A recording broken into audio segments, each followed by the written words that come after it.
شديدا من لدنه ويبشر المؤمنين الذين يعملون الصالحات ونشهد أن لا إله إلا الله وحده لا شريك له ونشهد أن سيدنا وسندنا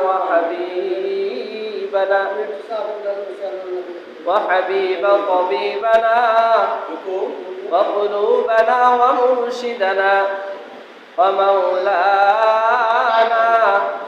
محمدا عبد الله ورسوله أما بعد فأعوذ بالله من الشيطان الرجيم بسم الله الرحمن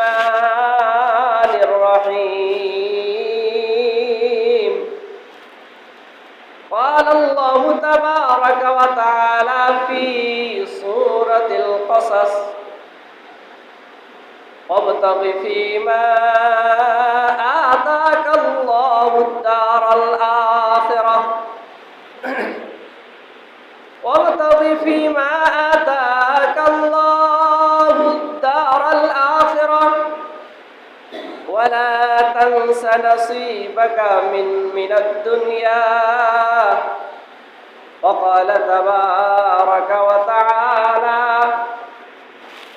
في القرآن الحكيم لن ينال الله لحومها ولا دماؤها ولكن ينال التقوى منكم وقال النبي صلى الله عليه وسلم بني الإسلام على 5 شهادة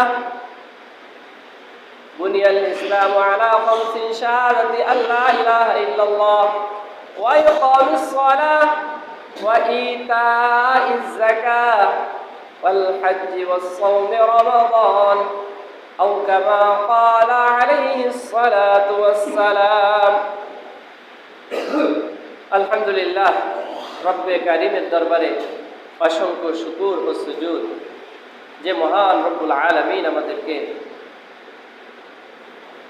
জিলকাদ মাসের 20 নম্বর তারিখে আমাদের হায়াতকে প্রলম্বিত করে তার হুকুম পালন করার জন্য আসার বসার এবং কোরআন এবং হাদিস থেকে 2-4টা কথা বলা এবং শোনার তৌফিক দান করেছেন। এই জন্য অন্তরের অন্তঃস্থল থেকে ওই রবের দরবারে একবার কালিমাতুশ শুকর আদায় করি, বলি আলহামদুলিল্লাহ, আবার বলি আলহামদুলিল্লাহ। বান্দা যখন আল্লাহ তাআলার প্রশংসা করে, কৃতজ্ঞতা করে, আল্লাহ তাআলা সেই সময় খুশি হয়ে ফেরেশতাদেরকে বলে, হে আমার ফেরেশতারা, তোমরা যেদিন বলেছিলে যে হে আল্লাহ, দুনিয়াতে আর কেন মাখলুক, কেন প্রতিনিধি খলিফা পাঠানো প্রয়োজন, আমরাই তো আপনার ইবাদত করি, আমরাই তো আপনার তাসবিহ পড়ি, আমরাই তো আপনার গুণ কীর্তন করি। সেই সময় আল্লাহ তাআলা তাদেরকে বলেন, হে আমার ফেরেশতারা, তোমরা দেখো আমার বান্দারা কি করতেছে, আমার হুকুম পালন করার জন্য অপেক্ষা করতেছে। সুবহানাল্লাহ, আমার হুকুম পালন করার জন্য সেখানে আবার আমার তাসবিহ তাহলিল গুণ কীর্তন করতেছে। আল্লাহ তাআলা সেই সময় ওই বান্দার উপর খুশি হয়ে যায়, আবার বলেন সুবহানাল্লাহ। বান্দা সন্তুষ্ট আল্লাহ তাআলাকে করার প্রয়োজন আছে কিনা? আল্লাহ যে সময় বান্দার উপর সন্তুষ্ট হয়ে যায়, এর থেকে বড় চাওয়া আর পাওয়া কিছু আছে বলেন? নাই। এই যে সন্তুষ্ট করার একটা মৌসুম আসতেছে, সময় আসতেছে, চলতেছে জিলকাদ মাস, এরপরে আসবে জিলহজ। জিলহজের 9 তারিখ আরাফার দিন। আল্লাহ তাআলা যাদের তৌফিক দিছে এবং অন্তরকে প্রশস্ত করছে, কয়টা জিনিস বলছি বলেন তো? কথা বলেন একটু, কয়টা? কাকা ঘুমাই গেছেন নাই? কয়টা? 2টা। 1 নম্বর তাওফিক, আর 2 নম্বর কি? অন্তর। তাওফিক থাকলেও হয় না, অন্তর থাকলেও হয় না ভাই? টাকা পয়সা আছে অনেক কিছু, চিন্তা ফিকির করতেছে, আরে টাকা পয়সা মাত্র জমিছে, এই টাকা যদি খরচ করে ফেলি তাহলে ভবিষ্যতে কি করব? না, যে সময় আল্লাহ তৌফিক দিছে ওই সময় কি ফরজ আদায় করো, কি করো। আর অনেকের ইচ্ছা আছে যে যদি হজ করতে পারতাম, রাসূলের রওজা পাকের কিনারে গিয়ে যদি আসসালাতু ওয়াসসালামু আলাইকা ইয়া রাসূলুল্লাহ, আসসালাতু ওয়াসসালামু আলাইকা ইয়া হাবিবাল্লাহ বলে রাসূলের দরবারে, রাসূলের রওজার পাশে গিয়ে যদি বলতাম এই সালাম, তাহলে হয়তো বা আল্লাহ তাআলা ওর সাথে সাথে আমার দোয়াগুলি কবুল করে নিতেন। অনেক আল্লাহর বান্দা যাদের অন্তরে বড় ইচ্ছা, এই বান্দারা রওজার পাশে গিয়ে সালাম পাঠাইতে পারে না, কিন্তু দূর থেকেই বারবার চলতে ফিরতে উঠতে বসতে মুআমালাত মুআশারাতের ফাঁকে ফাঁকে মুখের বিরতি হয়েছে মাত্র বান্দা বলতেছে সাল্লাল্লাহু আলাইহি ওয়াসাল্লাম, রাস্তাতে চলতেছে সাল্লাল্লাহু আলাইহি ওয়াসাল্লাম বলতেছে, একটু ঘুমাইতে চাইতেছে, আগে দুরূদ পড়তে পড়তে ঘুমাই যাইতেছে। এরকম দুরূদ পড়তে পড়তে ঘুমাইতে হয়তোবা আল্লাহ তাআলার পক্ষ থেকে একদিন বাজেট পাস হয়ে যাবে, ইয়া রাসূলুল্লাহ, এ আমার হাবিব, আমার অমুক গ্রামের অমুক মহল্লার অমুক বান্দাটা, সে তো আপনার জন্য অনেক পেয়ারা, অনেক পাগল পারা, তাকে তো আমি সম্পদ দান করি নাই, আমি তো তাকে অন্তরে মহব্বত দান করেছি, আমি তো তাকে লাজ্জাতুল ঈমান, ঈমানের স্বাদ দান করেছি, যার দরুন আপনার রওজায় সে বারবার আসার আকাঙ্ক্ষা করছে। কিন্তু আমি তো দুনিয়াতে তার দুনিয়া সহজ করার জন্য তার সম্পদ কমিয়ে দিয়েছি, কাজেই সে তো আপনার রওজার পাশে আসতে পারে না। পাশে এসে আসসালাতু ওয়াসসালামু আলাইকা বলেন, আসসালাতু ওয়াসসালামু আলাইকা ইয়া রাসূলুল্লাহ, আসসালাতু ওয়াসসালামু আলাইকা ইয়া হাবিবাল্লাহ বলে আপনার নিকট সালাম দিতে পারে না। কাজেই সে তো তার নিজের ঘর থেকে সে ঘুমাইতে চাইতেছে, সারাদিন ব্যস্ত থাকে, এরপরেও ঘুমের সময় একটু সময় পেয়েছে, ক্লান্ত শরীর, সারাদিন ভ্যান রিক্সা চালায়, সারাদিন দিন মজুরের কাজ করে, তবে আপনার সুন্নাতগুলি পালন করতে চায়, আমার হুকুমগুলি সে যারা পরিমাণ ছাড় দেয় না। এই পরিশ্রমী বান্দা সারাদিন পরিশ্রম করার পরেও যে সময় রাত্রে ঘুমাইতে আসে, এই সময়ও আমার হাবিবের কথা, আপনার সালামের কথা বলে নাই।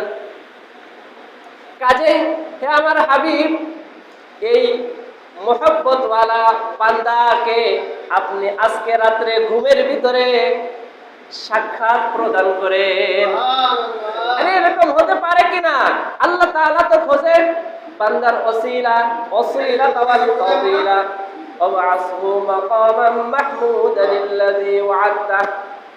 যে সময় আমরা আযান দেই, আযানের শেষে একটা দোয়া আছে না? হ্যাঁ, দোয়াটা আমরা বলি, শেষে একটা জায়গা আছে ওসিলাতা ওয়াল ফাদিলা। এই ওসিলা দিয়ে, আল্লাহ রাসূলের নামের ওসিলা দিয়ে যেন আমাদের কি হয়, মাফ হয়ে যায়। যারা ছোট্ট একটা মাসালা জেনে নেই আমলের কথা, যারা আজানের পরে মহল্লার তো মনে করেন 500 মানুষ আছে মহল্লায়, 500 মানুষ সবাই তো আর আজান দিতে পারে না, পারে? অনেকে চেষ্টা করলেও কি দেওয়া সম্ভব না, একজন মাত্র আজান দিবে, যে কোনো একজন দিতে পারবে। এখন সব তো সবার দরকার। যদি কোনো বান্দা কি করে আজান দেওয়ার ইচ্ছা থাকে যে এই সওয়াবের কাজটা আমি করব, আর আজান দেওয়ার সুযোগ না পায়, আজান যে সময় কানের ভিতর যায় সেই সময় আজানের জবাব দান করে, জবাব দেয়, আল্লাহ তাআলা তাকেও আজান দেওয়ার সওয়াব দান করবে। সুবহানাল্লাহ। আজানের জবাব কি? যেগুলি শব্দ আছে এই শব্দগুলি বলবে। এর মাঝে শুধু হাইয়া আলাস সালাহ হাইয়া আলাল ফালাহ বলার সময় একটু ব্যতিক্রম বলবে, লা হাওলা ওয়ালা কুওয়াতা ইল্লা বিল্লাহ। আবার বলেন তো কি, লা হাওলা ইল্লা বিল্লাহ।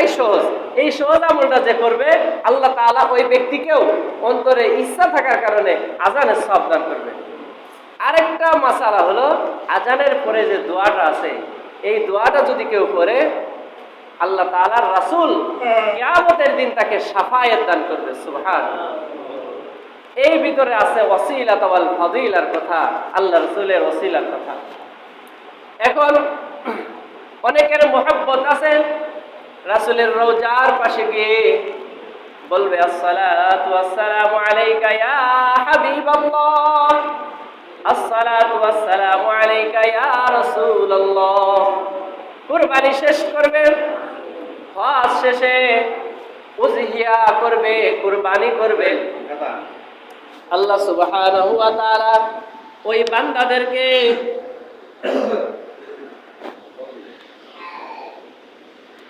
আল্লাহ তাআলা ওই বান্দাদের অন্তরের ইচ্ছা থাকার কারণে পুরাপুরি সওয়াব দান করবে। দেখেন, এই যে সামনে কুরবানির মৌসুম আসতেছে, দুনিয়ার মুত্তাকি বান্দা যারা আছে তারা তো কোনো দিক কি করবে না, ভুরুক্ষেপ করবে না। পরহেজগার যারা আছে, আর তাদের দুনিয়া একদিক আর আল্লাহ তাআলার বিধান আর একদিক। দুনিয়া শেষ হয়ে যায় যাক, কিন্তু আমার আল্লাহ তাআলার বিধান যেন শেষ না হয়। আরেক শ্রেণীর আছে খৈরুল উমুর, মধ্যম পন্থা। তারা চায় আখিরাতও ঠিক থাকবে, দুনিয়াও ঠিক থাকবে। আরেক শ্রেণীর আছে কি, যে আমার দুনিয়া ঠিক থাক, আখিরাত সুযোগ পাইলে করলাম, কথা পান না, না পাইলে আছে না এরকম পৃথিবীতে? এরকম সাড়া দেন না, কাজ সাড়া না দিলে তো মনে করবো আমার কথা মনে হয় ভুল হচ্ছে। তাহলে এই যে শ্রেণী আছে যে সময় পারলে করলাম, না পারলে করলাম না, এই শ্রেণীর মানুষদের জন্য আল্লাহ তাআলা শিক্ষা দিয়ে বলছে কি, যে হে আমার বান্দারা, আমি রব তোমাদের যেই সম্পদগুলি দান করেছি এই সম্পদকে আমার সন্তুষ্টি অর্জনের জন্য আগে ব্যয় করো। এরপরে যদি থাকে বাকি সময় দুনিয়ার শান শৌকত চাকচিক্য দিয়ে তোমরা দুনিয়াকে সুসজ্জিত করো, এটার নিয়ত যেন থাকে আখিরাতের জন্য। আল্লাহ তাআলা সূরাতুল কসাসের ৭৭ নম্বর আয়াতের ভিতরে বলছেন, ওয়াবতাগি ফীমা আতাকাল্লাহুদ দারুল আখিরাহ। হে আমার বান্দারা, আমি রব তোমাদের যেই সম্পদগুলি দান করেছি এই সকল সম্পদ থেকে সর্বপ্রথম কি বলেন, কখন? সবার শেষে না প্রথমে? সাড়া দেয় না। শুরুতে না শেষে? সর্বপ্রথম মানে কি শুরু না শেষ? বোঝা যায় না? আপনারা না উত্তর দিলে আমি কোনো সামনে বাড়াইব না। মনে যদি না উত্তর দেন মনে করবো বুঝে নাই, তাহলে আমার আবার বলতে আমরা যেসব উস্তাদদের কাছে পড়ছি বড় বড় কিতাব, বুখারী শরীফ, মুসলিম শরীফ, সিয়াসতের কিতাব, এরপরে তাফসীর পড়ছি, উস্তাদরা একটা সবক পড়ায়ে বলছে, বুঝছো? যারা আলহামদুলিল্লাহ জকি প্রথমবারই বুঝে যায় তারা বলছে বুঝছে, আর কিছু আছে কে চুপ থাকে, হ্যাঁ আর কিছু আছে বুঝতে পারিনি। এখন উস্তাদ আবার বলে, দ্বিতীয়বার বলে বুঝে, বলে বুঝছো, দ্বিতীয় শ্রেণী বুঝে। এরপরে তৃতীয়বার বলাই কাদের দ্বারা জানেন? যারা ব্রেনি ছাত্র, একবার বললে হয়ে গেছে, ওদেরকে বলে তুমি পড়ো, কি তুমি পড়াও। তাহলে কি পড়ালাম? পড়াইলে যেই ছাত্ররা ব্রেন ভালো তারটা আরো কি শক্তিশালী হয়ে গেল না? সে যে কোনো সময় ওই কিতাবটা পড়াইতে পারবে। আর যারা দুর্বল মাঝারি তাদের কি হয়ে গেল? সবল হয়ে গেল। আর যারা দুর্বল তাদের কি এটা মুখস্থ হয়ে গেল। তাহলে আপনারা যদি কথাটা আওয়াজ দেন তাহলে উপকার হবে না? এলএমটা ব্রেনের ভিতরে যাবে।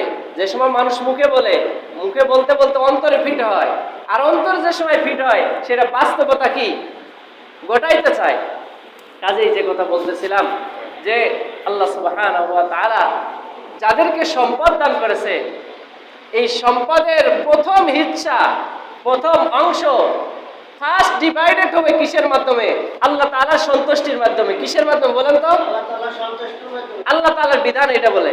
আর আমাদের নফস এবং শয়তান কি বলেন? নফস এবং চাই যে যেন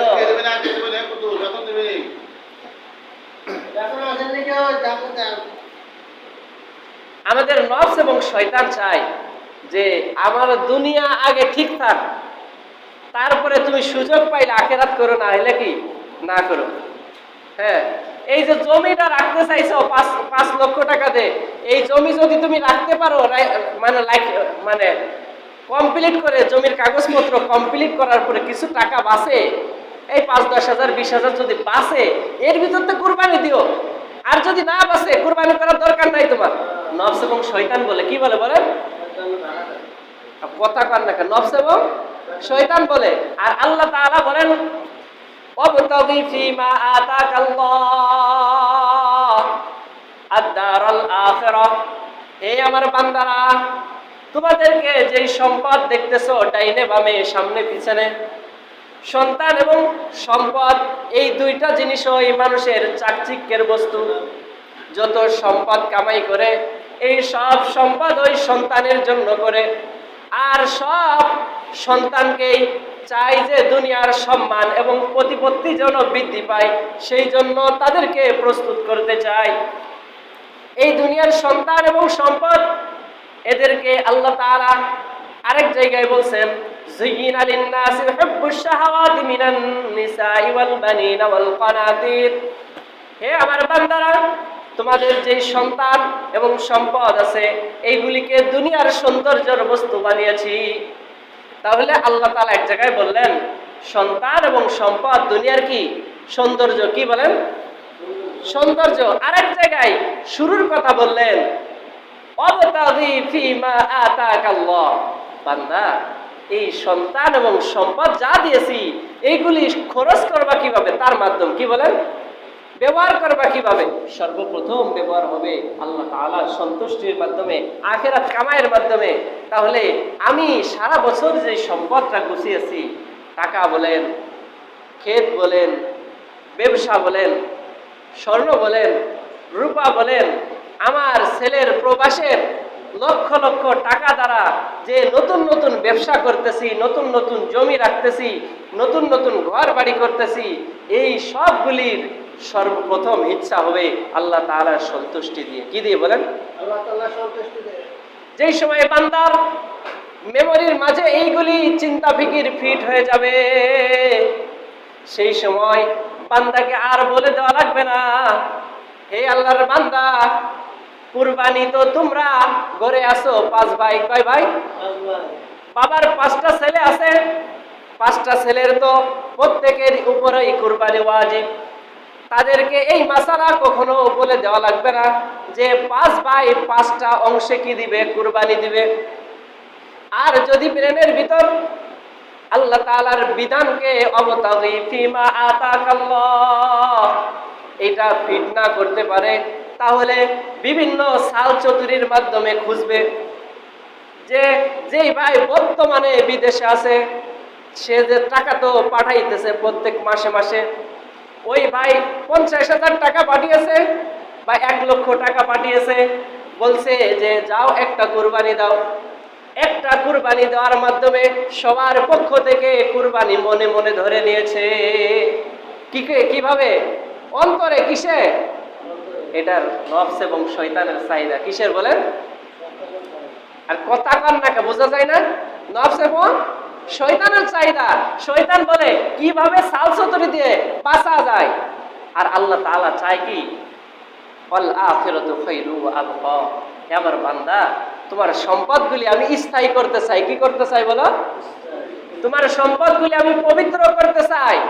তোমার সম্পদগুলি এরকম সম্পদ রেখে যাও যে সম্পদ তুমি ভোগ করবে, তোমার সন্তান ভোগ করবে, তোমার সন্তানের সন্তান ভোগ করবে, কিয়ামত পর্যন্ত যত আসবাব, যত ওয়ারিশ আসবে, সবাই তোমার সম্পদ ভোগ করতে পারবে।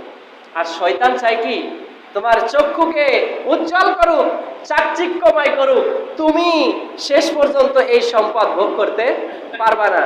গুছাইতেছো ডাইনে বামে সামনে পিছে কালো ধলা সমস্ত সম্পদ তোমার পকেটে যাইতেছে, ট্রাঙ্কে যাইতেছে, যাইতে যাইতে সর্বশেষ মৃত্যুর 10 বছর আগে, কয় বছর বলেন? 10 বছর আগে তুমি যা গুছাইছো, এছাড়া যা তোমার সন্তানরা গুছাইতেছে জমাইতেছে সব নষ্ট করে দিলে, তাহলে কি লাভ হলো? কি লাভ হলো? কোনো লাভ নাই।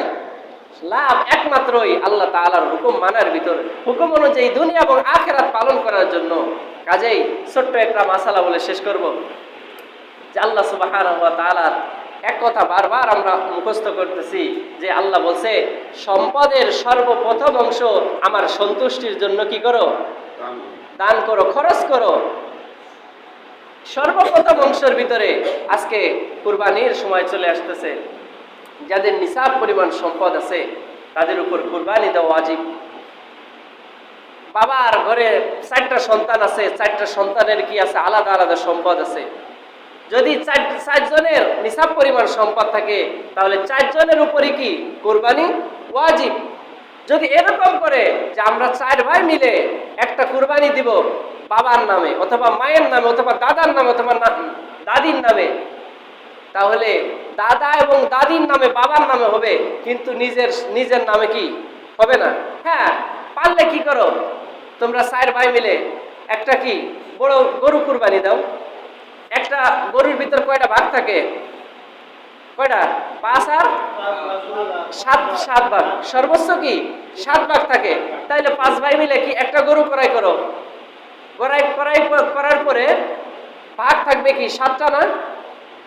এনে 5 ভাইয়ের নামে 5টা, আর 4 ভাইয়ের নামে 4টা, আর বাবার নামে দাও, দাদার নামে দাও, 7 জনের নামে দিয়ে দাও, কোনো সমস্যা নাই। আদায় মানে নিজেরটাও আদায় হলো, বাবারটাও আদায় হয়ে গেল।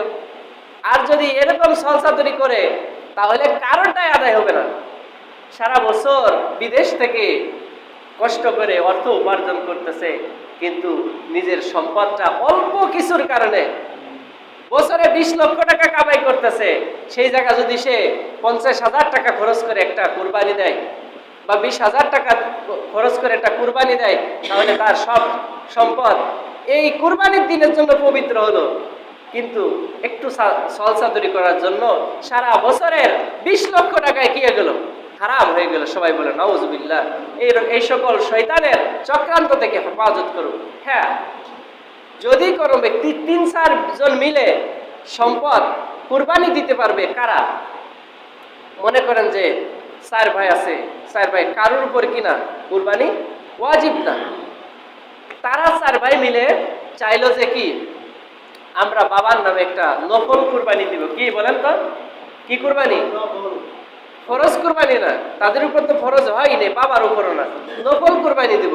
তাহলে কি দিতে পারে যে 4 ভাই মিলে 4,000 টাকা করে 5,000 টাকা করে দিয়ে বাবার নামে কি একটা কুরবানি দিল, 20,000 টাকা বাবার হাতে দিয়ে বললেন যে আপনি একটা কুরবানি দেন, নফল কুরবানি। তাহলে কি এই নফল কুরবানির ক্ষেত্রে কি কুরবানি আদায় হবে, কিন্তু ফরজের ক্ষেত্রে কি এরকম সলসাতুরি করবে না। সমস্যা সামর্থ্য নাই যে আপনার মাত্র নিসাব পরিমাণ মালিক হয়েছেন, অনেক সম্পদ কষ্ট করে 3 লক্ষ টাকা গুছাইছেন, এরকম 3 লক্ষ টাকার মতো আসে 52 তলা 52 ভরি স্বর্ণের রূপার মূল্য। এই অনেক দিন পরে কি 3 লক্ষ টাকা আপনি জমা করছেন, আপনার পুরা দরকার নেই, 50,000 দরকার নেই, আপনি 5, 7,000, 10,000 টাকা দিয়ে একটা ছাগল কিনেন, ছাগল কিনে কুরবানি করে দেন। আপনার বড় নাম ফুটানোর জন্য তো আল্লাহ তাআলা বলে নাই যে তুমি নাম ফুটাইতে পারবা না, এই জন্য 2 লক্ষ টাকার গরুর ভাগ নেওয়াই লাগবে, দরকার নাই। তুমি ছাগল কুরবানি দিলে তোমার কি আদায় হয়ে গেল, যদি ছাগলের বয়স ঠিক থাকে, ছাগল সুস্থ থাকে। এই বিষয়গুলি আল্লাহ তাআলা আমাদের সকলকে খেয়াল করে আল্লাহ তাআলার এই মহান হুকুম পালন করার তৌফিক দান করে। সবাই বলে আমিন। যারা সুন্নাত পড়ি নাই 4 রাকাত ক্বাবলাল জুমআ